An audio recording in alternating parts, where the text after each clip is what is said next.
اللہ الرحمن الرحیم۔ السلام علیکم ناظرین، آج 16 مارچ 2022 ہے اور بدھ کا دن ہے۔ کل رات آپ نے دیکھا ہم نیوز پہ چودھری پرویز الہی صاحب کا ایک انٹرویو ہوا میر بخاری صاحبہ کے ساتھ، اور اس انٹرویو کے بعد سیاسی ہلچل میں اضافہ ہو گیا۔ اس پہ ہم بات کریں گے، لیکن اس سے پہلے تمام ناظرین کو، تمام مسلمانوں کو مبارکباد۔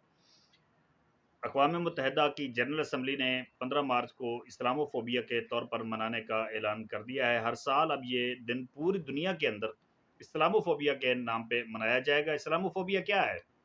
اسلامو فوبیا وہی ہے جو آپ کو کرناٹک میں نظر آ رہا ہے۔ وہاں کی عدالت نے بھی کل ایک فیصلہ دیا ہے، ایسا فیصلہ جو کسی صورت نہیں دیا جانا چاہیے تھا۔ اگر خدا نخواستہ پاکستان کے اندر اقلیتوں کے حوالے سے پاکستان کی کوئی عدالت ایسا فیصلہ دیتی تو پوری دنیا چیخ اٹھتی ہے اس کے اوپر، لیکن آپ دیکھ رہے ہیں بڑی بڑی طاقتیں، یورپ، اقوام متحدہ اور سمیت سارے جو فورمز ہیں، سارے جو ادارے ہیں، بڑے جو ممالک ہیں، چاہے وہ یورپی یونین کے ممالک ہیں یا امریکہ ہے، سارے اس پہ خاموش ہیں، بلکہ در پردہ وہ بھارت کے حمایتی ہیں۔ تو خان صاحب کی یہ بڑی اچیومنٹ ہے، بہت بڑی کامیابی ہے۔ ان کی تو ہمارے حکمرانوں کی تو کوئی بات ہی نہیں سنتا تھا، بلکہ اس موضوع پہ کوئی بات کرتا نہیں تھا۔ اگر کوئی کرتا تھا تو ان کی سنتا کون تھا؟ پرچیاں تو پکڑ کے یہ کھڑے ہوتے تھے، ان کی کون سنتا تھا؟ تو کل اقوام متحدہ میں کل کا دن پاکستان کا دن تھا، کل کا دن عمران خان صاحب کا دن تھا، کل کا دن اسلام کا دن تھا۔ کل پاکستان نے اور مسلمانوں نے بڑی اچیومنٹ لی، بہت بڑی کامیابی پاکستان اور مسلمانوں کے حصہ میں آئی، اور اسلامو فوبیا کے دن کے طور پر 15 مارچ کا اعلان کر دیا گیا۔ اب آتے ہیں چودھری پرویز الہی صاحب کے انٹرویو کی طرف۔ چودھری صاحب نے جو انٹرویو دیا وہ فرسٹریشن سے بھرپور تھا۔ اس میں کیا تھا؟ اس میں منت تھی، ترلا تھا، سماجت تھی کہ خدا کے لیے خان صاحب یہ کیسے ہو سکتا ہے؟ وہ اچھا چودھری صاحب کہہ رہے ہیں، چودھری صاحب کہہ رہے ہیں کہ ہمیں اپوزیشن نے وزارت اعلیٰ شپ جو ہے آفر کر دی ہے، اور اس کے گرنٹر جو ہیں وہ زرداری صاحب ہیں۔ زرداری صاحب نے سب سے پہلے یہ بات کی ہے، لیکن چودھری صاحب سے یہ پوچھنا چاہیے کہ اگر آپ کو آفر ہو گئی ہے تو پھر میرے بھائی دیر کس بات کی ہے؟ پھر آپ یہ کیوں کہہ رہے ہیں کہ اب تو فیصلہ حکومت کو کرنا ہے، اب تو وزیر اعظم صاحب کو کرنا ہے؟ اور دوسری بات، یہ جو کہتے تھے، یہ جو ایک بیانیہ بنایا جاتا تھا، اور یہ جو ایک ٹی وی کے اوپر بھی، اور بہت سارے ہمارے جو اینکرز ہیں وہ بھی کہتے تھے یہ بڑے وفادار لوگ ہیں، یہ بڑے رکھ رکھاؤ والے ہیں، یہ وعدے کے بڑے پابند ہیں۔ ویسے سیاستدانوں کا کیا کہنا، سیاستدانوں کی باتوں کا کیا کہنا؟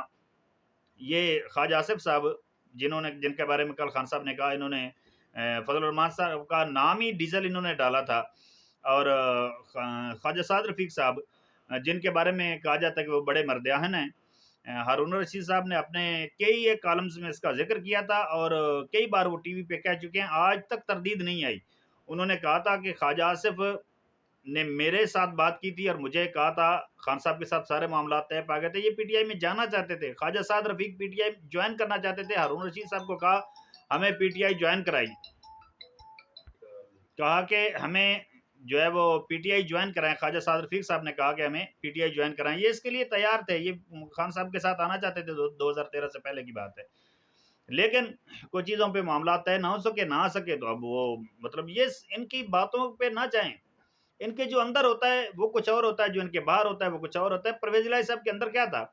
ہمارے علاقے کے ایک آدمی تھے، اب وہ دنیا میں نہیں رہے ہیں، نام میں نہیں لیتا ہوں، وہ جب ناراض ہو جاتے تھے تو ان کے ایک انکل تھے، چچا تھے ان کے، تو الیکشن کے زمانے میں وہ ان سے ناراض ہو گئے، آگے ووٹنگ آ رہی تھی، کو 5-7 دن رہ گئے تھے، تو وہ ان کے گھر گئے، اور انہوں نے اپنے انکل کی بیوی سے کہا، اپنی چاچی سے کہا کہ ماں صاحب نو کہہ دیو جی مینوں منانا جے تے منا لو، نہیں تو پھر میں روس چلا جے۔ یعنی چودھری پرویز الہی صاحب کا ٹوٹل جو انٹرویو کا اگر آپ لبے لباب نکالیں، اس کا مغز اور لب اور مکھن اور نچوڑ نکالیں، تو وہ یہی بنتا ہے کہ خان صاحب سانو منا لو، نہیں تو پھر اسی ٹر چلے جے۔